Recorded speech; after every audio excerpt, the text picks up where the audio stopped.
अप्रैल के उत्तर प्रदेश को हर दूसरे तीसरे दिन दंगा होता था। बहनों और भाइयों, इन दंगाइयों का उपचार ही डंडा है। बिना डंडे के मानेंगे नहीं।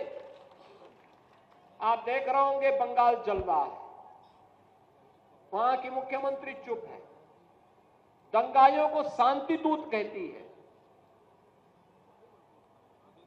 अरे लातों के भूत बातों से कहां मानने वाले हैं।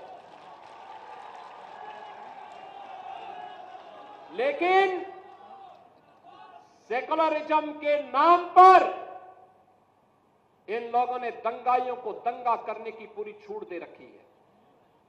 पूरा मुर्शिदाबाद पिछले एक सप्ताह से चल रहा है, सरकार मौन है।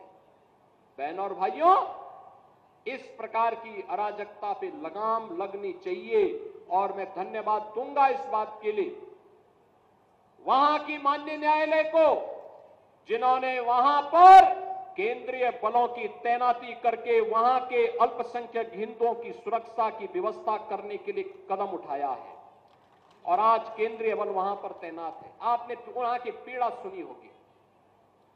सब लोग मौन है। कांग्रेस मौन है मुर्शिदाबाद के दंगों पर, कांग्रेस मौन है, समाजवादी पार्टी मौन है, टीएमसी मौन है। वे धमकी पे धमकी दिए जा रहे हैं, समर्थन कर रहे हैं। बांग्लादेश के अंदर जो हुआ था उसका समर्थन कर रहे हैं बड़ी बेशर्मी के साथ।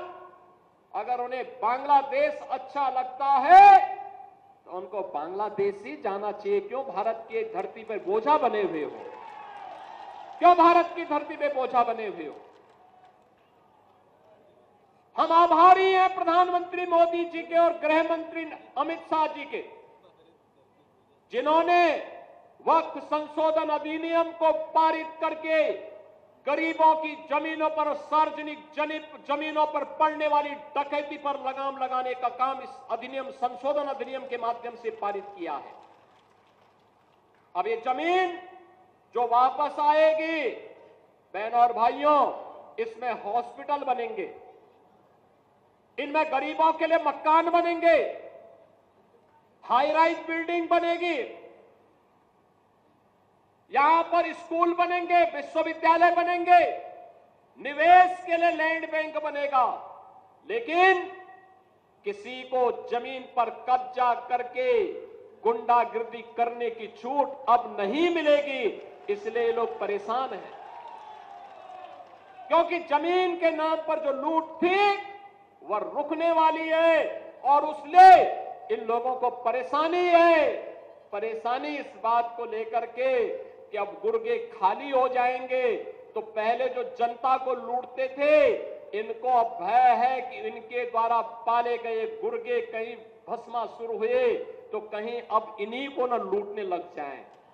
इनके द्वारा अकूत संपत्ति जो अर्जित की गई है उसी पर डकैती न डालने लग जाए। इसलिए उस भय के कारण ये वक्फ के नाम पर जनता को बेवकूफ बनाने का काम कर रहे हैं, जनता की आंखों में धूल झोंकने का काम कर रहे हैं, गुमराह करने का काम कर रहे हैं। लेकिन गुमराह होने की आवश्यकता नहीं। हमें देश के संविधान पर, बाबा साहब भीमराव अंबेडकर के द्वारा बनाए गए संविधान पर विश्वास करना है, विकास की प्रक्रिया के साथ जुड़ना है।